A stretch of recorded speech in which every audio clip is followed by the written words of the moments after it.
আসসালামু আলাইকুম রহমতুল্লাহ। আশা করি ভালো আছেন। ফা ইন্নামা আন স্ত্রী উসরা, নিশ্চয়ই কষ্টের পর শান্তি আসে। তো গাইস, আপনারা যদি কষ্ট করেন তাহলে একদিন না একদিন সফল হতেই পারবেন ইনশাল্লাহ।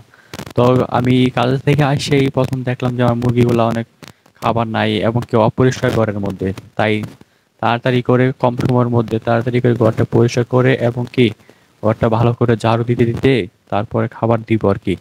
তো প্রথমে আমি কাজ থেকে এসে ঝাড়ুটা নিলাম, ঝাড়ুটা নিয়ে ঘরটা পরিষ্কার করতেছি এবং কি দেখতেই পাচ্ছেন যে মুরগিগুলো কতটুকু বড় হয়েছে এবং মুরগিগুলা কি করতেছে।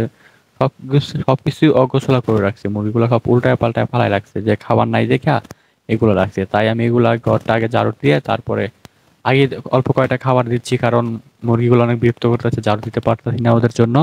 তাই আগে আমি ঝাড়ুর ফাঁকে ফাঁকে খাবার দিয়ে ফেললাম এবং কি ঝাড়ু দিতেছি ভালো করে। দেখতে পারছেন গাইস আমি যেভাবে ঝাড়ু দিচ্ছি। তো গাইস, কষ্ট না করলে কখনো কি সফল হওয়া যাবে? এই যে আমার মুরগিগুলা, প্রথমে আমার মুরগি যখন পালন করার ইচ্ছে ছিল, হয়তো বা বাসায় ভালো বেশি জায়গা নাই যার জন্য বড় ফার্ম দিতে পারি নাই, এবং কি টাকা পয়সা হয়তো বা একটু কষ্ট ছিল যার জন্য পারি নাই। ছোট্ট করে দিলাম, ইনশাল্লাহ ছোট্ট থেকে ইনশাল্লাহ একদিন একদিন হয়তো বা বড় দিতে পারবো। আপনারা দোয়া করেন, ইনশাল্লাহ যদি পারি তাহলে দিতে পারবো। তো গাইস, প্রথমেই ভালো করে পরিষ্কার করে তারপরে আবার দেখতে পাচ্ছেন যে আমি কলা পাতা এবং পেঁপে পাতা নিয়ে আসলাম। কেন পেঁপে পাতা খাইলে হয়তো, পেঁপে পাতা যদি মুরগি খায় তাহলে মুরগির পেট ভালো থাকে এবং গ্যাস থাকে না। মুরগি যদি পেটে গ্যাস হয় তাহলে পেঁপে পাতা খেতে পারে, এবং কি মুরগি যখন পাতলা পায়খানা করে তাহলে পেঁপে পাতা খাওয়াতে পারেন। তাহলে দেখবেন মুরগিগুলা ভালো।